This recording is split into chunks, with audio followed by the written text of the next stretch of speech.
Hi viewers, welcome back Achu spiritual journey. ഇന്ന് ഞാൻ വന്നിരിക്കുന്നത് ഒരു വലിയൊരു ടേൺ നിങ്ങളുടെ ലൈഫിൽ ഉണ്ടാവാൻ പോകുകയാണ്. അപ്പോൾ അതെന്താണ് നമുക്ക് നോക്കാം. ഇവിടെ നിങ്ങളുടെ ഇപ്പോഴത്തെ ആ ഒരു അവസ്ഥ എന്താണോ അതിൽ ഒരു ഇൻഡ്യൂഷൻ നിങ്ങൾക്ക് വരുന്നുണ്ട്. അതായത് ഈ അവസ്ഥയിൽ എന്ത് ചേഞ്ചസ് കൊണ്ടുവന്നാലാണ് എനിക്ക് ഇതിൽ നിന്ന് പുറത്താവാൻ പറ്റുക, അതിനു വേണ്ടിയുള്ള ഇൻഡ്യൂഷൻ നിങ്ങൾക്ക് വരുന്നുണ്ട് എന്നാണ് ഇവിടെ കാണാൻ സാധിക്കുന്നത്. ഇവിടെ നിങ്ങളിപ്പോൾ എന്ത് സിറ്റുവേഷനിലാണോ സ്റ്റക്കായിട്ടിരിക്കുന്നത്, ആ ഒരു സിറ്റുവേഷനിൽ ഏഞ്ചൽസ് ഓരോ നിമിഷവും നിങ്ങളുടെ ആ ഒരു ഓരോ കാൽവെപ്പിലും ഓരോ സൈൻ നിങ്ങൾക്ക് കാണിച്ചു തരുന്നുണ്ട്. ഈ ഒരു അവസ്ഥയിൽ എന്ത് ചെയ്യണം, ഏത് ചെയ്യണ്ട എന്നുള്ള രീതിയിൽ അവരുടെ ഭാഗത്തുനിന്ന് സൈൻ നിങ്ങൾക്ക് ലഭിക്കുന്നുണ്ട്. പക്ഷേ നിങ്ങളത് മനസ്സിലാക്കുന്നില്ല. കാരണം ഇവിടെ ലൈഫിൽ ആ ഒരു പ്രശ്നങ്ങൾ കാരണം നിങ്ങൾക്ക് ഇതിനൊന്നും സമയമില്ല. ഏഞ്ചൽ നമ്പർ കണ്ടാലും നിങ്ങൾ ഇഗ്നോർ ചെയ്യുന്നു. ചില ആൾക്കാർ ശ്രദ്ധിക്കുന്നുണ്ട്, ചില ആൾക്കാർ ഇഗ്നോർ ചെയ്യുന്നതായിട്ടാണ് കാണാൻ സാധിക്കുന്നത്. ഇവിടെ ശ്രദ്ധിച്ചാലും ഇല്ലെങ്കിലും നിങ്ങളെ ഈ ഒരു സിറ്റുവേഷന് ഉറപ്പായിട്ടും ദൈവം പുറത്തു കൊണ്ടുവരിക തന്നെ ചെയ്യും. എങ്ങനെയാണ് പുറത്തു കൊണ്ടുവരുന്നത് എന്ന് മാത്രം നിങ്ങൾ നോക്കിയാൽ മതി. അതായത് ഒരു വലിയ ന്യായം നിങ്ങൾക്ക് നേരെ ഉണ്ടാവുന്നതായിട്ടാണ് കാണാൻ സാധിക്കുന്നത്. ഈ ഒരു സിറ്റുവേഷൻ നിങ്ങൾ പുറത്തു വരുമ്പോൾ ഇവിടെ ദൈവം നിങ്ങളുടെ ഇപ്പോഴത്തെ ആ ഒരു സ്ഥിതിയെ ചേഞ്ച് ആക്കിയിട്ട് മുന്നോട്ടുള്ള ആ ഒരു സ്ഥിതിയെയും സുരക്ഷിതമാക്കാൻ നോക്കുകയാണ്. അതായത് ഇനി അങ്ങോട്ടും നിങ്ങൾക്ക് ഇങ്ങനെ ഒരു സാഹചര്യത്തിൽ ചെന്ന് പെടാൻ പാടില്ല. നിങ്ങൾ അതിനുവേണ്ടി ദൈവത്തിനെ കൊണ്ട് എന്തൊക്കെ ചെയ്യാൻ പറ്റുമോ അതെല്ലാം ദൈവം ചെയ്യുന്നതായിട്ടാണ് കാണാൻ സാധിക്കുന്നത്. ഇവിടെ കുറച്ച് സമയത്തേക്കായിരിക്കും നിങ്ങളുടെ ആ ഒരു സാഹചര്യം നിങ്ങൾക്ക് ഭയങ്കരമായിട്ട് ഒരു വിഷമമുള്ളതായിട്ട് തോന്നുന്നത്. പക്ഷേ കുറച്ച് കഴിയുമ്പോൾ നിങ്ങൾക്ക് ആ ഒരു സാഹചര്യം നിങ്ങൾക്ക് ഫേവറായിട്ട് മാറുന്നതായിട്ട് കാണാൻ സാധിക്കും. പക്ഷേ ആ ഒരു മോശം സാഹചര്യത്തിൽ നിങ്ങൾ അനുഭവിക്കുന്ന ആ ഒരു വിഷമമെന്ന് പറയുന്നത് ദൈവത്തിന് മാത്രമേ അറിയത്തുള്ളൂ. അതുകൊണ്ടാണ് പെട്ടെന്ന് തന്നെ നിങ്ങളുടെ ആ ഒരു സാഹചര്യത്തെ ചേഞ്ച് ആക്കുന്ന ദൈവം. ഇവിടെ ഇപ്പോൾ ആൾക്കാർ നിങ്ങൾക്ക് ഫേവറായിട്ടല്ല ഉള്ളത്. പക്ഷേ കുറച്ച് സമയം കഴിയുമ്പോൾ നിങ്ങളുടെ ആ ഒരു സിറ്റുവേഷൻ നിങ്ങളുടെ ഫേവറിൽ വരുമ്പോൾ ഈ ആൾക്കാർ നിങ്ങൾക്ക് എതിരായിട്ട് നിൽക്കുന്ന ആൾക്കാരെല്ലാം നിങ്ങൾക്ക് ഫേവറായിട്ട് വരുന്നതാണ്. അതുകൊണ്ട് നിങ്ങളുടെ ഇൻഡ്യൂഷൻ എന്താണോ നിങ്ങളോട് പറയുന്നത് അത് നിങ്ങൾ കേൾക്കൂ. നിങ്ങൾക്ക് ഇൻഡ്യൂഷൻ തരുന്നുണ്ട് ഈ ഒരു സാഹചര്യത്തിൽ നിന്ന് പുറത്ത് വരുവാൻ വേണ്ടി ദൈവം. കൂടാതെ ഏഞ്ചൽ സൈനും കിട്ടുന്നുണ്ട്. ഇവിടെ നിങ്ങളുടെ ഇൻഡ്യൂഷൻ നിങ്ങളോട് പറയുകയാണ്, നിങ്ങൾക്ക് പേടിക്കേണ്ട ഒരു ആവശ്യമില്ല, ഈ ഒരു സിറ്റുവേഷൻ നിങ്ങൾക്ക് ഫേവറായിട്ട് വരും. ഇല്ലെങ്കിൽ നിങ്ങളുടെ ഹൃദയം നിങ്ങളോട് പറയുകയാണ് പേടിക്കേണ്ട, ഇതെല്ലാം മാറി വരുന്നതാണ്, നിങ്ങൾക്ക് ഫേവറായിട്ട് വരുന്നതാണ്. അങ്ങനെ നിങ്ങളോട് പറയുകയാണ് നിങ്ങളുടെ ഇൻഡ്യൂഷൻ അല്ലെങ്കിൽ ഹൃദയമെങ്കിൽ നിങ്ങളത് വിശ്വസിക്കുക. ഇവിടെ എപ്പോഴാണോ നിങ്ങൾക്ക് വിഷമമായിട്ടിരിക്കുന്ന അവസ്ഥ, അതായത് എൻ്റെ മേൽ എന്താ ന്യായം ഉണ്ടാവാത്തത്, ഞാൻ ന്യായത്തിന് വേണ്ടി എന്തുമാത്രം ദൈവത്തിനോട് പ്രാർത്ഥിച്ചു എന്നൊക്കെ വിചാരിച്ച് നിങ്ങൾ വിഷമിച്ചിരിക്കുന്ന അവസ്ഥയിൽ ഏതെങ്കിലും രീതിയിൽ ദൈവം നിങ്ങളെ സമാധാനിപ്പിക്കും. ഏതെങ്കിലും ടാരോ റീഡിങ്ങിലൂടെയോ അല്ലെങ്കിൽ ഇതേപോലുള്ള റീഡിങ്ങിലൂടെയോ ഏതെങ്കിലും മാർഗത്തിലൂടെ നിങ്ങളെ ദൈവം സമാധാനിപ്പിക്കാറുണ്ട്. അത് നിങ്ങൾ നോട്ടീസ് ചെയ്തിട്ടുണ്ട് എപ്പോഴെങ്കിലും? ഇവിടെ എപ്പോഴും നമ്മൾ ഹൃദയം വേദനിച്ചിരിക്കുമ്പോൾ, മനസ്സ് വേദനിച്ചിരിക്കുമ്പോൾ എന്തെങ്കിലും രീതിയിൽ ദൈവം നമ്മുടെ അടുത്തേക്ക് ഗൈഡൻസ് അയക്കും. അപ്പോൾ നമുക്ക് തോന്നും ഈ ഒരു റീഡിങ് നമുക്ക് വേണ്ടിയുള്ളതായിരുന്നു, അല്ലെങ്കിൽ ഇത് എനിക്ക് വേണ്ടിയുള്ളതായിരുന്നു എന്ന്. ചിലപ്പോൾ നിങ്ങൾക്ക് ഇന്നും അങ്ങനെ ഉണ്ടായിട്ടുണ്ടാകും, ഇല്ല എങ്കിൽ ഇതിന് മുന്നേ ഉണ്ടായിട്ടുണ്ടാകും. ഇവിടെ കുറേ കാര്യങ്ങൾ അൺഫോൾഡ് ആവാൻ ബാക്കിയുണ്ട്. അത് ഉറപ്പായിട്ടും അൺഫോൾഡ് ആകുന്നതാണ്. ഇവിടെ ഉറപ്പായിട്ടും നിങ്ങളെ ഈ ഒരു വിഷമത്തിൽ നിന്ന് പുറത്തു കൊണ്ടുവരുന്നതാണ് ദൈവം. ഇപ്പോൾ നിങ്ങൾക്ക് കുറച്ച് വിഷമം ഉണ്ടാകും, എനിക്കറിയാം. പക്ഷേ ഇതിൽ നിന്ന് പുറത്തു വരുമ്പോൾ നിങ്ങൾക്കൊരു സമാധാനവും ഉണ്ടാകും. ഇവിടെ നിങ്ങൾ ഫേസ് ചെയ്ത ഈ ഒരു പ്രോബ്ലത്തെ രണ്ട് രീതിയിൽ നിങ്ങൾ ഇനി ഫ്യൂച്ചറിൽ ആലോചിക്കും. അതായത് ആദ്യം നിങ്ങൾ ആലോചിക്കുന്നത് ഇതേപോലൊരു പ്രോബ്ലം ഞാൻ എൻ്റെ ജീവിതത്തിൽ വേറെ ഒരിക്കലും ഫേസ് ചെയ്തിട്ടില്ല. പിന്നെ നിങ്ങൾ ആലോചിക്കുന്നത് ഇങ്ങനെയായിരിക്കും, അതായത് ഈ ഒരു പ്രോബ്ലം നിങ്ങൾ അനുഭവിച്ചത് കൊണ്ടാണ് നിങ്ങൾക്ക് ഇപ്പോൾ ഈ ഒരു സന്തോഷം ലഭിച്ചത് എന്ന്. അപ്പോൾ നല്ല രീതിയിലും ചിന്തിക്കും, മോശം രീതിയിലും ചിന്തിക്കും. അങ്ങനെ ഒരു ഫ്യൂച്ചറിൽ നിങ്ങൾ ഇപ്പോൾ അനുഭവിക്കുന്ന ആ ഒരു പ്രോബ്ലത്തിനെ കുറിച്ച് ചിന്തിക്കുമെന്നാണ് ഇവിടെ കാണാൻ സാധിക്കുന്നത്. ഇവിടെ ഈ ഒരു മോശം സ്ഥിതി നിങ്ങളെ നിശബ്ദരാക്കി മാറ്റി. അതായത് ഒന്നും പറയാൻ പറ്റാത്ത അവസ്ഥയിലേക്ക് നിങ്ങളെ കൊണ്ടെത്തിച്ചു. നിങ്ങളോട് എന്തൊക്കെ അന്യായം സംഭവിച്ചു, നിങ്ങൾക്ക് എന്തൊക്കെ വേദനയും വിഷമവും ഉണ്ടായി എന്നൊക്കെ ഈ ഒരു സ്ഥിതിയിൽ നിന്ന് മനസ്സിലാക്കാൻ സാധിക്കുന്നുണ്ട്. ഇവിടെ ഈ ഒരു മോശം സാഹചര്യത്തിൽ നിങ്ങൾ ഇരുന്നുകൊണ്ട് ദൈവത്തിനോട് നിങ്ങൾ പരാതിപ്പെട്ടിട്ടുണ്ട്. ദൈവത്തിന് ഇച്ചിരിയെങ്കിലും എന്നോട് ദയ തോന്നിയില്ലല്ലോ ദൈവമേ, എന്നെ ഇത്രയും മോശം സാഹചര്യത്തിൽ കൊണ്ടെത്തിച്ചല്ലോ അങ്ങ് എന്ന് പറഞ്ഞ് നിങ്ങൾ പരാതി പറഞ്ഞിട്ടുണ്ട്. ഇവിടെ നിങ്ങളുടെ ലൈഫിൽ എന്തെങ്കിലും സന്തോഷം വരുവാൻ വേണ്ടി തുടങ്ങുകയാണ് എങ്കിൽ നിങ്ങളുടെ ലൈഫിൽ നിന്ന് തെറ്റായ പല കാര്യങ്ങളെയും ദൈവം മാറ്റിക്കളയുന്നു. തെറ്റായ വിചാരങ്ങൾ, തെറ്റായ ആൾക്കാർ, അവരെല്ലാം നമ്മുടെ ലൈഫിൽ നിന്ന് മാറ്റുന്നു. എങ്കിൽ മാത്രമേ നമുക്ക് ആ ഒരു സന്തോഷം എൻജോയ് ചെയ്യാൻ സാധിക്കത്തുള്ളൂ. അത് ദൈവത്തിനറിയാം. മുന്നത്തെ ആ ഒരു രീതിയല്ല ഇപ്പോഴുള്ള നിങ്ങളുടെ ആ ഒരു രീതി. നിങ്ങളിൽ പല മാറ്റങ്ങളും വന്നിട്ടുണ്ട്. നിങ്ങളത് നോട്ടീസ് ചെയ്തിട്ടുണ്ടോ? അതാണ് ദൈവം നമ്മളെ വലിയൊരു പരിവർത്തനത്തിലേക്ക് എത്തിക്കുമ്പോൾ ആദ്യമേ നമ്മൾ അതിനു വേണ്ടി റെഡിയാക്കും. ഇവിടെ നിങ്ങളുടെ ലൈഫിൽ നിന്ന് ചില ആൾക്കാരെ ദൈവം മാറ്റിയത് ഈ ഒരു മാജിക്കൽ ബ്ലെസ്സിങ് നിങ്ങൾക്ക് ലഭിക്കാൻ വേണ്ടിയായിരുന്നു. ചിങ്ങം 1-ാം തീയതിക്ക് മുമ്പേ നമ്മൾ വീടിൻ്റെ എല്ലാം വൃത്തിയാക്കത്തില്ല, അതേപോലെ നിങ്ങളുടെ ലൈഫിനെയും യൂണിവേഴ്സ് വൃത്തിയാക്കി. കാരണം നമ്മൾ ആ ഒരു സന്തോഷം എൻജോയ് ചെയ്യാൻ വേണ്ടി, ഓണം നമ്മൾ എൻജോയ് ചെയ്യാൻ വേണ്ടി നമ്മൾ ആദ്യമേ ഒരുങ്ങുന്നു, എല്ലായിടവും വൃത്തിയാക്കുന്നു. അതേപോലെ നമ്മുടെ ലൈഫിലെ എല്ലാ സന്തോഷം എൻജോയ് ചെയ്യാൻ വേണ്ടി നമ്മുടെ ലൈഫിലുള്ള മോശം ആൾക്കാർ ദൈവം മാറ്റുന്നു. ഇവിടെ ദൈവം നിങ്ങളുടെ ലൈഫിൽ നിന്ന് ഇങ്ങനെയുള്ള ആൾക്കാരെയാണ് മാറ്റിയത്. അതായത് ഒരു തരി പോലും അവർ നിങ്ങളുടെ നന്മ ആഗ്രഹിക്കുന്നില്ല. ഇവിടെ ഇങ്ങനെയുള്ളവർ ആദ്യമേ തീരുമാനിച്ചത് നിങ്ങൾക്ക് നല്ല കാര്യങ്ങൾ എന്തെങ്കിലും നടക്കുന്നുണ്ടെങ്കിൽ അതിലൊരു തടസ്സം സൃഷ്ടിക്കണം, നിങ്ങളുടെ മുന്നോട്ടുള്ള പോക്ക് തടയണം. അതിനുവേണ്ടി ഇവരെ കൊണ്ട് എന്തൊക്കെ ചെയ്യാൻ പറ്റും അതെല്ലാം ഇവർ ചെയ്യാൻ വേണ്ടിയിരുന്നു. പക്ഷേ ദൈവം ഇത് മുന്നേ മനസ്സിലാക്കിയത് കൊണ്ട് തന്നെ ഇവരെ നിങ്ങളുടെ ലൈഫിൽ നിന്ന് മാറ്റി. ഇവിടെ ചില ആൾക്കാർ നിങ്ങളുടെ ആ ഒരു സന്തോഷത്തിന് വേണ്ടി ഇപ്പോഴും നിങ്ങളുടെ കൂടെയുണ്ട്. അവർ എപ്പോഴും നിങ്ങളുടെ സന്തോഷമാണ് ആഗ്രഹിക്കുന്നത്. അതുകൊണ്ടാണ് ഇങ്ങനെയുള്ള ആൾക്കാർ ഇപ്പോഴും നിങ്ങളുടെ കൂടെ ഉള്ളത്. ഇവിടെ ആരൊക്കെയാണോ നിങ്ങളുടെ സന്തോഷത്തിൽ സന്തോഷിക്കുന്നത് അവർ നിങ്ങളുടെ ലൈഫിൽ തന്നെ ഉണ്ടാകും, ഒരിടത്തും പോകത്തില്ല. ആരാണോ നിങ്ങളുടെ സന്തോഷത്തിൽ സന്തോഷിക്കാത്ത ആൾക്കാർ അവർ നിങ്ങളുടെ ലൈഫ് വിട്ടു പോകും. ഇവിടെ നിങ്ങൾ എപ്പോഴെങ്കിലും ഒരു സന്തോഷം എക്സ്പെക്റ്റ് ചെയ്യുന്നു. ആ ഒരു സന്തോഷം എക്സ്പെക്റ്റ് ചെയ്യുന്ന സമയം നിങ്ങളുടെ ശത്രുക്കൾ അതിൽ തടസ്സം സൃഷ്ടിക്കുന്നു. അപ്പോൾ നിങ്ങൾ ആഗ്രഹിച്ച ആ ഒരു സന്തോഷം നിങ്ങൾക്ക് ലഭിക്കുന്നില്ല. പക്ഷേ നിങ്ങൾ എപ്പോഴാണോ കാത്തിരുന്ന് ഒരു സന്തോഷത്തിന് വേണ്ടി കാത്തിരുന്ന് നിങ്ങൾ നോക്കുന്നത്, അപ്പോൾ നിങ്ങൾക്ക് കിട്ടുന്ന സന്തോഷം വളരെ വിലപ്പെട്ടതായിരിക്കും.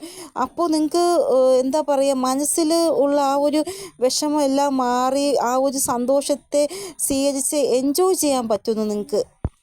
നിങ്ങൾക്ക് അങ്ങനെ ആ ഒരു സന്തോഷം ലഭിക്കുമ്പോൾ നിങ്ങളുടെ സന്തോഷത്തിന് വിഘ്നങ്ങൾ വരുത്താൻ വേണ്ടി നിന്ന ആൾക്കാരുണ്ടല്ലോ, ആ ഒരു ആൾക്കാർ നിങ്ങളുടെ ആ ഒരു സന്തോഷം കണ്ടിട്ട് വിഷമിക്കും. അയ്യോ, ഞാൻ എത്ര ചെയ്തിട്ടും ഇവർക്ക് ഒന്നും സംഭവിച്ചില്ലല്ലോ, ഞാൻ ചെയ്തതെല്ലാം പാഴായിപ്പോയി. പക്ഷെ അവർക്ക് കിട്ടാനുള്ള സന്തോഷം അവർക്ക് ലഭിക്കുകയും ചെയ്തു എന്ന് അവർ ആലോചിക്കും. അപ്പോൾ കർമ്മം ഒരിക്കലും വേസ്റ്റായി പോകത്തില്ല. നിങ്ങളുടെ ആ ഒരു കർമ്മം ഉറപ്പായിട്ടും ഈശ്വരൻ കണ്ടിട്ടുണ്ട്. ഇവിടെ നിങ്ങൾ ഒരാൾക്ക് റെസ്പെക്റ്റ് കൊടുത്തു, പക്ഷെ തിരികെ നിങ്ങൾക്ക് ലഭിച്ചത് റെസ്പെക്റ്റ് അല്ല.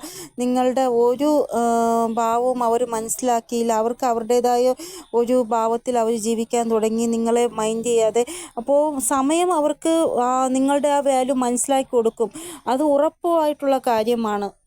ഇവിടെ ഒരു വ്യക്തി അവരുടെ ആ ഒരു കളി നിങ്ങളോട് കളിച്ചു. അതായത് നിങ്ങളോട് അങ്ങനെ ഒരിക്കലും ചെയ്യാൻ പാടില്ലായിരുന്നു. നിങ്ങളെ ഒത്തിരി വേദനിപ്പിച്ചു. ഇപ്പോൾ നിങ്ങൾ ഇല്ലാതായപ്പോഴാണ്, അതായത് അവരുടെ ലൈഫിൽ നിങ്ങൾ ഇല്ലാതായപ്പോഴാണ് അവർക്ക് മനസ്സിലാകുന്നത് നിങ്ങളുടെ വാല്യൂ എന്താണെന്ന്. മറ്റുള്ളവർ പറയുന്ന കേട്ട് വിശ്വസിച്ച് അവർ ഒത്തിരി കളികൾ നിങ്ങളുടെ ലൈഫിൽ കളിച്ചു. ഇവിടെ ഇന്നത്തെ ആ ഒരു സാഹചര്യത്തിൽ നമ്മുടെ എല്ലാവരുടെയും ലൈഫ് എടുത്ത് നോക്കുകയാണ് എങ്കിൽ നല്ല വ്യക്തിത്വത്തിൻ്റെ ഉടമകളായിട്ടുള്ള ആരെങ്കിലും നമ്മുടെ ലൈഫിൽ ഉണ്ടാകും. പക്ഷെ അത് 1-2 വ്യക്തികളായിരിക്കും. ചിലപ്പോൾ അത് ലൈഫ് പാർട്ട്ണറിൻ്റെ രൂപത്തിൽ, അല്ലെങ്കിൽ അച്ഛൻ്റെ അമ്മയുടെ രൂപത്തിൽ, അല്ലെങ്കിൽ ഫ്രണ്ട്സിൻ്റെ രൂപത്തിൽ, സഹോദരൻ രൂപത്തിൽ, സഹോദരി രൂപത്തിൽ, അങ്ങനെ എന്തെങ്കിലും ആയിട്ടായിരിക്കും നമ്മളുടെ അടുത്ത് അവർ വരുന്നത്.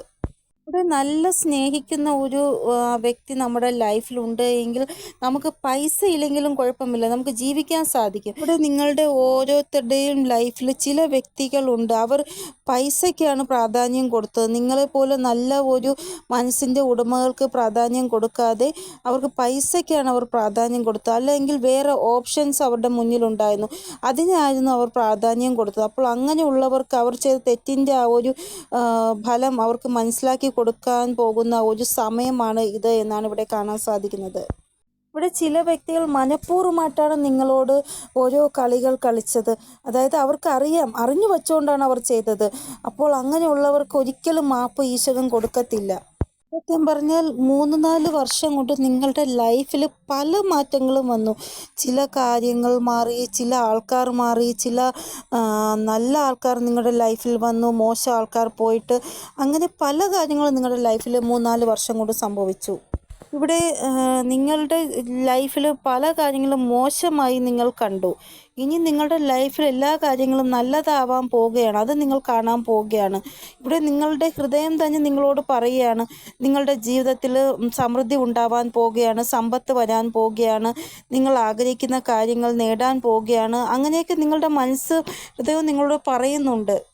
ഇപ്പോഴത്തെ ആ ഒരു സാഹചര്യം എങ്ങനെയെന്ന് വെച്ചാൽ, നിങ്ങൾ എന്തെങ്കിലും വിഷമം കാരണം കരയുന്നുണ്ട് എങ്കിൽ ദൈവം പെട്ടെന്ന് നിങ്ങളുടെ ആ ഒരു കരച്ചിൽ മാറ്റാൻ വേണ്ടി എന്തെങ്കിലും ഒരു സാഹചര്യം ക്രിയേറ്റ് ചെയ്യും. ഒന്നുകിൽ ഏതെങ്കിലും ഒരു വ്യക്തിയെ അവിടെ കൊണ്ടുവരും, അല്ലെങ്കിൽ എന്തെങ്കിലും സാഹചര്യം ക്രിയേറ്റ് ചെയ്യും. ഇല്ല എങ്കിൽ ഇങ്ങനെയുള്ള ടാരോ റീഡിങ്ങിലൂടെയൊക്കെ നിങ്ങൾക്ക് നിങ്ങളുടെ ആ ഒരു വിഷമവുമായിട്ട് ടച്ച് ചെയ്യുന്ന രീതിയിലുള്ള കാര്യങ്ങൾ നിങ്ങളുടെ മുന്നിൽ വരും. അപ്പോൾ നിങ്ങൾക്ക് കുറച്ച് സമാധാനം ലഭിക്കുക, ആ കരച്ചിൽ മാറുന്നു. അപ്പോൾ നിങ്ങൾക്ക് മനസ്സിലാകുന്നു ദൈവം ഏതെങ്കിലും രീതിയിൽ എന്നെ ഹെൽപ്പ് ചെയ്യാൻ ആരെയെങ്കിലും വിടുന്നു എന്ന്. നിങ്ങൾ ദുഃഖം അനുഭവിച്ചു കഴിഞ്ഞു, ഇനി സുഖം നിങ്ങൾ അനുഭവിക്കേണ്ടതായിട്ടുണ്ട്. അപ്പോൾ ആ ഒരു സുഖം ഈശ്വരൻ നിങ്ങൾക്ക് ഉറപ്പായിട്ടും തരുന്നതാണ്. ഇവിടെ നിങ്ങളുടെ ലൈഫിൽ ഓരോ വ്യക്തികൾക്ക് നിങ്ങൾ സുഖമായിട്ടിരിക്കുന്നത് ഇഷ്ടമല്ല. അപ്പോൾ എന്താ ചെയ്യേണ്ടത്? ദൈവം ആ ഒരു ന്യായം നിങ്ങൾക്ക് തരും, നിങ്ങൾ സുഖമായിട്ട് തന്നെ ഇരിക്കും. ഇവിടെ ഇപ്പോൾ ആ ഒരു വ്യക്തികൾ നിങ്ങളെ ദേഷ്യം പിടിപ്പിക്കാൻ വേണ്ടി, ഇല്ലെങ്കിൽ നിങ്ങളെ വിഷമിപ്പിക്കാൻ വേണ്ടി ഓരോ രീതിയിൽ ശ്രമിക്കുന്നുണ്ട്. പക്ഷേ നിങ്ങൾ അവരുടെ ആ ഒരു എനർജി മനസ്സിലാക്കിയതുകൊണ്ട് തന്നെ നിങ്ങളിപ്പോൾ ആ ഒരു എനർജി ഇഗ്നോർ ചെയ്യുകയാണ്. നിങ്ങൾ എന്ത് വേണോ കാണിച്ചോളൂ, എനിക്ക് നിങ്ങൾ ആരാണെന്ന് മനസ്സിലായി, ഇനി നിങ്ങളുടെ ഒരു കളിയും എൻ്റെ അടുത്ത് നടക്കത്തില്ല എന്നുള്ള രീതിയിൽ നിങ്ങൾ ഇഗ്നോർ ചെയ്യുകയാണിപ്പോൾ. നിങ്ങളുടെ ലൈഫ് ആരൊക്കെയാണോ സ്പോയിൽ ചെയ്യാൻ ശ്രമിച്ചത് അവരാരെന്ന് മനസ്സിലായി പിന്നെ നമ്മൾ ഇങ്ങനെ തന്നെ ചെയ്യണം അവരോട്. അവർക്കൊരു വാല്യൂവും കൊടുക്കാൻ പോകണ്ട. നിങ്ങൾ എപ്പോഴൊക്കെ ഈ ഒരു വ്യക്തിയെ വിശ്വസിച്ചുണ്ടോ അപ്പോഴൊക്കെ നിങ്ങൾക്ക് തിരിച്ച് ചതിയാണ് ഈ വ്യക്തികൾ തന്നത്. പിന്നെ നമുക്ക് ഈ വ്യക്തിയെ വിശ്വസിക്കാൻ പറ്റും? ഒരിക്കലും വിശ്വസിക്കാൻ പറ്റത്തില്ല. പിന്നെ നമ്മൾ എപ്പോഴും ഇവരെ ഒരു ഡിസ്റ്റൻസിൽ വച്ചേ ഇരുത്തത്തുള്ളൂ. ഇവിടെ നിങ്ങൾ എങ്ങനെയൊക്കെ സന്തോഷിക്കാൻ ശ്രമിക്കുക അതേപോലെ സന്തോഷിക്കാൻ ശ്രമിക്കുക. കാരണം നമ്മുടെ കുട്ടിത്വമുള്ള ആ ഒരു സ്വഭാവം പുറത്തു കൊണ്ടുവരിക, മാക്സിമം സന്തോഷിക്കാൻ ശ്രമിക്കുക നമ്മൾ. ഇവിടെ കുറച്ച് ദിവസം കൊണ്ട് ഇങ്ങനൊരു മെസ്സേജ് വരുന്നുണ്ട്, അതായത് നിങ്ങൾ ഹൃദയം കൊണ്ട് സന്തോഷിക്കുവാൻ തയ്യാറായിക്കൊള്ളൂ എന്ന്. അതേപോലെ നിങ്ങൾ സന്തോഷിക്കാൻ തയ്യാറായിക്കൊള്ളൂ. നിങ്ങളുടെ ലൈഫിൽ ഒരു ചേഞ്ചസ് വരാൻ പോവുകയാണ്, ഒരു ടേൺ വരാൻ പോവുകയാണ്. ഇവിടെ ഈ ഒരു സമയം എന്ന് പറയുന്നത് മോശം ആൾക്കാരുടെ യഥാർത്ഥ സ്വഭാവം നിങ്ങളുടെ മുന്നിൽ കൊണ്ടുവന്നു. കൂടാതെ നല്ല ആൾക്കാരല്ല മോശം ആൾക്കാരാണ് നിങ്ങളെന്ന് വിചാരിച്ച പല ആൾക്കാരുടെയും യഥാർത്ഥ മുഖം നിങ്ങൾക്ക് മനസ്സിലാക്കാൻ തുടങ്ങി. അപ്പോൾ സമയം മാറുന്നതനുസരിച്ച് പല വ്യക്തികളുടെയും യഥാർത്ഥ മുഖം നിങ്ങളുടെ മുന്നിൽ വന്നു. നിങ്ങളെ കൊണ്ട് ഒന്നും ചെയ്യാൻ സാധിക്കത്തില്ല എന്ന് പറഞ്ഞ് കളിയാക്കിയവരുടെ മുന്നിൽ നിങ്ങളുടെ കഴിവെന്താണെന്ന് നിങ്ങൾ കാണിച്ചു കൊടുക്കും. ഇവിടെ നിങ്ങളുടെ ആ ഒരു പരിവർത്തനം കണ്ട് ഇവർ ദുഃഖിക്കുന്നതായിട്ടാണ് കാണാൻ സാധിക്കുന്നത്. ഇവിടെ സമയം ഇതാണ് ചെയ്യുന്നത്, അതായത് ചില ആൾക്കാരുടെ യഥാർത്ഥ സ്വഭാവം എന്താണെന്ന് സമയം നമുക്ക് കാണിച്ചു തരുന്നു. അതായത് നമ്മുടെ സ്വന്തം ആൾക്കാർ നമ്മളോട് എങ്ങനെയാണ് ബിഹേവ് ചെയ്യുന്നത് എന്നുള്ള യഥാർത്ഥ ആ ഒരു കാര്യം നമുക്ക് മനസ്സിലാകുന്നു. അപ്പോൾ നമുക്ക് തോന്നും, ഇപ്പോൾ കാണുന്ന വ്യക്തിയാണോ യഥാർത്ഥ വ്യക്തി, അതോ ഇന്നലെ ഞാൻ കണ്ട വ്യക്തിയാണോ യഥാർത്ഥ വ്യക്തി എന്ന്. അപ്പോൾ നിങ്ങൾ മനസ്സിലാക്കുക, ഇപ്പോൾ നിങ്ങളുടെ മുന്നിൽ കാണുന്ന വ്യക്തി എന്താണോ അതാണ് യഥാർത്ഥ വ്യക്തിയായിരുന്നത്. സമയം നമുക്ക് ആ ഒരു വ്യക്തിയുടെ യഥാർത്ഥ സ്വഭാവം മനസ്സിലാക്കി തന്നു. ഇങ്ങനെയുള്ള വ്യക്തികൾ ഇപ്പോഴും മാറിയിട്ടില്ല. കാരണം അവരുടെ യഥാർത്ഥ മുഖം നമ്മൾ കണ്ടു കഴിഞ്ഞു. അതുകൊണ്ട് തന്നെ അവർക്കിനി മാറാൻ പറ്റത്തില്ല. അവരുടെ ആ സ്വഭാവം ഇപ്പോഴും ഉണ്ട്, പഴയ ആ ഒരു സ്വഭാവം. അപ്പോൾ നിങ്ങൾ എന്താ ചെയ്യേണ്ടതെന്ന് വെച്ചാൽ ജസ്റ്റ് ഗോ വിത്ത് ഫ്ലോ, ആ ഒരു എനർജിയിൽ നിൽക്കുക. ഇവിടെ ഒരു വ്യക്തി അവരുടെ മാതാപിതാവിൻ്റെ മേലോ അല്ലെങ്കിൽ പുറത്തുള്ളവരുടെ മേലോ അല്ലെങ്കിൽ അവരുടെ സ്വന്തം ബന്ധുക്കളുടെ മേലോ എന്ത് മോശം ചെയ്താലും കർമ്മ ഉറപ്പായിട്ടും റിട്ടേൺ ആണ്. ഇവിടെ ഈ ഒരു വ്യക്തി ഇപ്പോൾ അറിയുന്നില്ല ഇവർ ചെയ്യുന്ന തെറ്റാണ് എന്ന്. പിന്നെ ആയിരിക്കും കർമ്മ റിട്ടേൺ ആകുമ്പോഴാണ് മനസ്സിലാവുന്നത്, ദൈവമേ ഞാൻ എന്ത് പാവം ചെയ്തിട്ട് എനിക്ക് ഇങ്ങനെയൊക്കെ ഉണ്ടായത് എൻ്റെ ജീവിതത്തിൽ. അപ്പോൾ ആലോചിക്കും എന്തൊക്കെ പാപങ്ങളാണ് ചെയ്തതെന്ന്. അപ്പോഴാണ് മനസ്സിലാകുന്നത് ഇവർക്ക്. ഇവിടെ സമയം നിങ്ങളുടെ ഫേവറായിട്ടാണ് പോകുന്നത്. അപ്പോൾ നിങ്ങൾക്ക് ഈ നിങ്ങളുടെ ശത്രുവിൻ്റെ അടുത്ത് ഒരു ദേഷ്യമോ ഒന്നും പാടില്ല. അവരോട് പക വീട്ടണം, എനിക്ക് അവർ ചെയ്തതുപോലെ എനിക്ക് തിരിച്ച് അവരോട് ചെയ്യണം, അങ്ങനെ ഒരു ഭാവമോ ഒന്നും ഉണ്ടാവാൻ പാടില്ല. കാരണം സമയം നമ്മളുടെ ഫേവറാകുമ്പോൾ നമ്മൾ എന്താ പ്രാർത്ഥിക്കേണ്ട? ദൈവം എല്ലാം ചെയ്തോളും, നമ്മളൊന്നും ചെയ്യേണ്ട ആവശ്യമില്ല. സമയം മാറുന്നതനുസരിച്ച് അവരുടെ കർമ്മത്തിൻ്റെ ഫലം ദൈവം അവർക്ക് കൊടുത്തോളും എന്ന് വിചാരിക്കണം. ഇവിടെ നിങ്ങൾക്ക് നേരെ മാജിക്കൽ ബ്ലെസ്സിങ് വരികയാണ്. അപ്പോൾ നിങ്ങളുടെ ആ ഒരു സെലിബ്രേഷൻ, ആ ഒരു സന്തോഷം, അതിന് ശേഷമായിരിക്കും ഇങ്ങനെയുള്ള ആൾക്കാർക്ക് കർമ്മ റിട്ടേൺ ആകുന്നത്. അതായത് നിങ്ങൾക്ക് നേരെ ന്യായം ഉണ്ടാകുന്നത്. ആദ്യം നിങ്ങളുടെ സന്തോഷം, അത് കഴിഞ്ഞിട്ടായിരിക്കും ഇങ്ങനെയുള്ള ആൾക്കാർക്ക് കർമ്മ റിട്ടേൺ ആവുന്നത്. ഒരു സമയം കഴിയുമ്പോൾ നിങ്ങൾ പറയും, എൻ്റെ ലൈഫ് വളരെ സ്മൂത്തായിട്ടാണല്ലോ പോകുന്നത് എന്ന്. ഇവിടെ സത്യം പറഞ്ഞാൽ നിങ്ങളുടെ ആ ഒരു ലൈഫ് എന്ന് പറയുന്നത് ഒരു സിനിമ പോലെയാണ്. നിങ്ങളുടെ ആ ഒരു ലൈഫിലെ ആ ഒരു സ്റ്റോറി എന്ന് പറയുന്നത് മറ്റുള്ളവർക്ക് ഒരു പാഠമാണ്. കാരണം അതിൽ വില്ലനുണ്ട്, ഹീറോയിനുണ്ട്, എല്ലാം ഉണ്ട്. അപ്പോൾ മറ്റുള്ളവർ നിങ്ങളെ കൺട്രോൾ ചെയ്യാൻ ശ്രമിച്ചു, അടിച്ചമർത്താൻ ശ്രമിച്ചു. പക്ഷേ നിങ്ങൾ എന്താ ചെയ്തത്? നിങ്ങളുടെ ആ ഒരു വ്യക്തിത്വത്തെ നിങ്ങൾ പുറത്തു കൊണ്ടുവന്നു. മറ്റുള്ളവരുടെ മുമ്പിൽ നിങ്ങൾ ഒരു സ്റ്റാറിനെ പോലെ തിളങ്ങി. ഇവിടെ ഒരു എക്സാമ്പിളായിട്ട് പറയുകയാണെങ്കിൽ, ഒരു പക്ഷിക്ക് 2 ചിറകുകളുണ്ട്. പക്ഷേ ആ ഒരു ചിറകുകൾ കൊണ്ട് പറക്കാൻ ശ്രമിക്കുമ്പോൾ മറ്റുള്ളവർ പറയും പറക്കരുത്, കാരണം പുറത്തുള്ള ലോകം വളരെ മോശമാണ്, ചിലപ്പോൾ നിങ്ങൾക്ക് എന്തെങ്കിലും മോശം അനുഭവങ്ങൾക്ക് കിട്ടും, ആൾക്കാരൊക്കെ അങ്ങനത്തെ ആൾക്കാരാണ് എന്ന്. അപ്പോൾ ഇത് കഴിഞ്ഞിട്ട് ഈ പക്ഷി പറന്നപ്പോൾ ഈ പക്ഷിക്ക് എന്താ ഒരു എക്സ്പീരിയൻസ് ഇല്ല, ലോകത്തിനെ കുറിച്ച് എന്താണ് പുറത്തുള്ള ലോകമെന്ന് ഉള്ള ഒരു കാര്യവും അറിയത്തില്ല. അപ്പോൾ പുറത്തുള്ള ലോകത്തിൽ ആദ്യം ആരെയാണോ കണ്ട അവരെ ആ പക്ഷി വിശ്വസിച്ചു. അവർ നല്ലതാണ്, അവർ പറയുന്നതെല്ലാം ശരിയാണെന്ന് പറഞ്ഞ് വിശ്വസിച്ച് അവരെ വാക്കുകളിൽ വീണു. ആ പക്ഷി അവരെ കൂടെ പറക്കാൻ ശ്രമിച്ചു. പക്ഷേ ഈ പക്ഷിയെ ചതിച്ചു. ഇവിടെ നിങ്ങളുടെ ഭാഗത്ത് തെറ്റില്ല, നിങ്ങളാണ് ആ പക്ഷി, നിങ്ങളുടെ ഭാഗത്ത് തെറ്റില്ല. നിങ്ങളെല്ലാവരെയും വിശ്വസിച്ചു, അതാണ് നിങ്ങൾക്ക് പറ്റിയ തെറ്റ്. പക്ഷേ നിങ്ങളുടെ ആ ഒരു നിർദോഷമായിട്ടുള്ള ആ ഒരു അവസ്ഥ ഈശ്വരൻ കണ്ടു. അതുകൊണ്ട് തന്നെ ഇനിയും നിങ്ങൾക്ക് പറക്കാൻ ചിറകൾ ഈശ്വരൻ തരുന്നതാണ്. ഇപ്പോൾ നിങ്ങൾക്ക് എല്ലാ സാഹചര്യത്തിനോടുകൂടെ ഫൈറ്റ് ചെയ്യാൻ അറിയാം. ഇവിടെ നമ്മൾ ഇപ്പോൾ എന്താ ചെയ്യേണ്ടതെന്ന് വെച്ചാൽ, നമ്മളുടെ ആ ഒരു സാഹചര്യം എന്ത് തന്നെ ആയാലും നമ്മൾ ഒരിക്കലും മറ്റുള്ളവരോട് ആ ഒരു ദേഷ്യത്തിൻ്റെ ഭാവം, വാശിയുടെ ഭാവം വയ്ക്കരുത്. അതായത് പക വീട്ടണം എന്നുള്ള തോന്നൽ അങ്ങനെയൊന്നും വയ്ക്കരുത്. ഫോർഗീവിൻ്റെ ഭാവം എപ്പോഴും വയ്ക്കുക. അവരവർ ചെയ്യുന്ന കർമ്മത്തിൻ്റെ ഫലം അവർക്ക് ലഭിക്കും, അങ്ങനെ വിചാരിച്ച് നമ്മൾ അവരോട് ക്ഷമിച്ച് കളയുക. ഇവിടെ നിങ്ങളുടെ ലൈഫ് നിങ്ങൾക്ക് ഷൈൻ ചെയ്യാൻ വേണ്ടി ഒരു അവസരം തരികയാണ്. അപ്പോൾ ഇനി നിങ്ങൾക്ക് ദുഃഖമല്ല, സന്തോഷമാണ് ലഭിക്കാൻ പോകുന്നത്. അത് നിങ്ങൾ മനസ്സിലാക്കുക. മുന്നത്തെയും കാട്ടി സമാധാനപരമായിട്ടുള്ള ഒരു ലൈഫായിരിക്കും ഇനി നിങ്ങൾ ജീവിക്കാൻ പോകുന്നത്.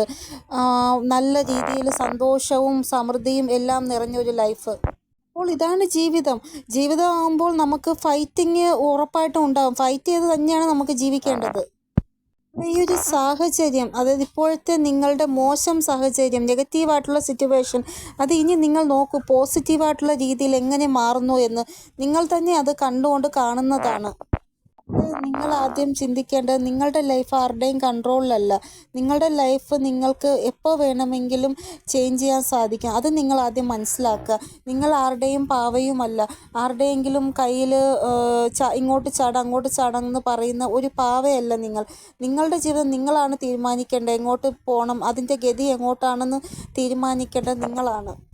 അപ്പോൾ ഈ ഒരു സമയം എന്ന് പറയുന്നത് നിങ്ങളുടെ ആ ഒരു പേഴ്സണാലിറ്റി എന്താണോ അതിനെ നല്ല രീതിയിൽ മാറ്റുവാനും മറ്റുള്ളവരുടെ മുമ്പിൽ സ്റ്റാർ ആവാനും ഷൈൻ ചെയ്യാനും മറ്റുള്ള ആ ഒരു സമയമാണ് ഈ ഒരു സമയം. അപ്പോൾ ഇത് ദുഃഖത്തിൻ്റെ സമയമല്ല, അത് നിങ്ങൾ ആദ്യം മനസ്സിലാക്കുക.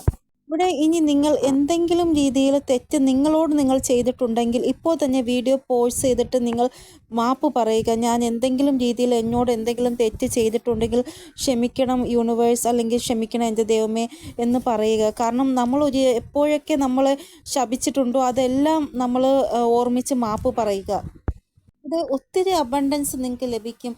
നിങ്ങൾക്ക് എന്തെങ്കിലും മ്യൂസിക് ഇഷ്ടമാണെങ്കിൽ അത് കേൾക്കുക, എന്തെങ്കിലും മന്ത്രം പറയാൻ ഇഷ്ടമാണെങ്കിൽ അത് പറയുക, അത് കേൾക്കുന്ന ഇഷ്ടമാണെങ്കിൽ അത് കേൾക്കുക മന്ത്രം. ഇവിടെ നിങ്ങൾക്ക് ഉറപ്പായിട്ടും ഒരു സന്തോഷ വാർത്ത, ഈ ഒരു റീഡിംഗ് കണ്ടതിന് ശേഷം ഉറപ്പായിട്ടും ഒരു സന്തോഷ വാർത്ത എപ്പോഴെങ്കിലും നിങ്ങൾക്ക് ലഭിക്കുന്നതാണ്. കാരണം നിങ്ങൾക്ക് വേണ്ടി ഉള്ള പ്ലാനിങ് യൂണിവേഴ്സ് ചെയ്യുന്നുണ്ട്, നിങ്ങളെ സന്തോഷിപ്പിക്കുവാനുള്ള പ്ലാനിങ്. ഇവിടെ എവിടെയെങ്കിലും യാത്ര പോകുമ്പോഴോ എവിടെയെങ്കിലും നിങ്ങൾക്ക് പോകുമ്പോഴോ നിങ്ങൾക്ക് ന്യായം ലഭിക്കുന്ന രീതിയിലുള്ള എന്തെങ്കിലും നിങ്ങളെ സന്തോഷിപ്പിക്കുന്ന നിങ്ങളുടെ ലൈഫ് റിലേറ്റഡ് ആയിട്ട് നിങ്ങളുടെ ലൈഫ് തന്നെ ടേൺ ആവുന്ന രീതിയിലുള്ള എന്തെങ്കിലും ഒരു വാക്കുകൾ നിങ്ങൾക്ക് കേൾക്കാൻ സാധിക്കുമെന്നാണ് ഇവിടെ കാണാൻ സാധിക്കുന്നത്. അങ്ങനെ ഒരു ന്യൂസ് നിങ്ങൾക്ക് നിങ്ങളുടെ ലൈഫ് തന്നെ ടേൺ ആക്കുന്ന രീതിയിലുള്ള എന്തെങ്കിലും ഒരു ന്യൂസ് നിങ്ങൾക്ക് ലഭിക്കുന്നുണ്ടെങ്കിൽ അത് 1-നും 2-നും ഇടയ്ക്ക് സമയത്തിനിടയ്ക്കായിരിക്കും നിങ്ങൾക്ക് കിട്ടുന്നത്. അതായത് 1 മണിക്കും 2 മണിക്കും ഇടയ്ക്കുള്ള സമയം. അപ്പോൾ നിങ്ങൾക്ക് അങ്ങനെ എന്തെങ്കിലും കേൾക്കാൻ സാധിക്കുന്നുണ്ടെങ്കിൽ നിങ്ങൾക്ക് അപ്പോൾ ഈ റീഡിങ് ഓർമ്മ വരും. അയ്യോ ഞാൻ അന്ന് കേട്ടതാണെന്നല്ലോ ഈ 1 മണിക്കും 2 മണിക്കും ഇടയിൽ എന്തെങ്കിലും ഒരു ന്യൂസ് എനിക്ക് കേൾക്കാൻ സാധിക്കുമെന്ന്. അതേപോലെ നിങ്ങൾ ഓർമ്മിക്കും ഈ റീഡിങ്. നിങ്ങൾക്കിപ്പോഴും അതിന് റിലേറ്റഡ് ആയിട്ട് സൈൻ ലഭിക്കുന്നുണ്ട്. രാത്രി ഫിക്സഡ് ആയിട്ട് ഒരു സമയത്ത് നിങ്ങൾ ഉണരുന്നു. ഇവിടെ നിങ്ങളുടെ പ്രാർത്ഥനയ്ക്ക് ഭയങ്കര ശക്തിയുണ്ട്. നിങ്ങൾ ശബ്ദം പറഞ്ഞ് പ്രാർത്ഥിച്ചാലും ശബ്ദം പറയാതെ പ്രാർത്ഥിച്ചാലും നിങ്ങളുടെ പ്രാർത്ഥനയ്ക്ക് ഭയങ്കര ശക്തിയുണ്ട്. കൂടുതലും ഈശോ നിങ്ങളുടെ പ്രാർത്ഥന കേൾക്കുന്ന എപ്പോഴെന്ന് വെച്ചാൽ നിങ്ങൾ ഒന്നും പറയാതെ ഈശോൻ്റെ മുഖത്ത് മാത്രം നോക്കി വിഷമഭാവത്തിൽ ഇരിക്കത്തില്ലേ, അപ്പോൾ ഈശോന് മനസ്സിലാവും നിങ്ങളുടെ ഉള്ളിൽ എന്താണെന്ന്. ആ പ്രാർത്ഥന ഈശോൻ പെട്ടെന്ന് കേൾക്കുന്നുണ്ട് എന്നാണ് ഇവിടെ കാണാൻ സാധിക്കുന്നത്. കൂടാതെ നിങ്ങളെ ആര് വിഷമിപ്പിച്ചാലും നിങ്ങൾ ആ ഒരു സമയം നിശബ്ദമായിട്ടിരിക്കുക. നിങ്ങളുടെ ആ ഒരു നിശബ്ദതയ്ക്ക് വലിയ ഒരു ഇതുണ്ട്. ആ ഒരു സമയം നിങ്ങൾ നിശബ്ദമായിരിക്കുമ്പോൾ നിങ്ങൾക്ക് അവിടെ ഉറപ്പായിട്ടും ന്യായം ഉണ്ടാവുന്നതാണ്. ഇവിടെ ഏഞ്ചൽസിൻ്റെ പ്രൊട്ടക്ഷൻ എപ്പോഴും നിങ്ങളുടെ മേലുണ്ട്. അതുകൊണ്ട് തന്നെ ഏത് മോശ അവസ്ഥയിൽ നിങ്ങൾ പോയാലും നിങ്ങൾ അതിൽ നിന്നെല്ലാം ഏഞ്ചൽസ് പുറത്ത് കൊണ്ടുവരും. ഉറപ്പായിട്ടും ന്യായം നിങ്ങളുടെ മേൽ ഉണ്ടാവുന്നതാണ്. നിങ്ങളുടെ ആ ഒരു ഇപ്പോഴത്തെ ആ ഒരു സാഹചര്യം ഉറപ്പായിട്ടും ചേഞ്ച് ആവുന്നതാണ്. അപ്പോൾ ഇതാണ് റീഡിങ്. നിങ്ങൾക്കേലും ഗൈഡൻസ് കിട്ടിക്കാണുമെന്ന് വിചാരിക്കുന്നു. എൻ്റെ റീഡിങ്ങിലൂടെ ഇനിയൊരു പുതിയ റീഡിങ്ങുമായി വരുന്നത് വരെ എല്ലാവർക്കും bye. Om namaste. Thank you so much.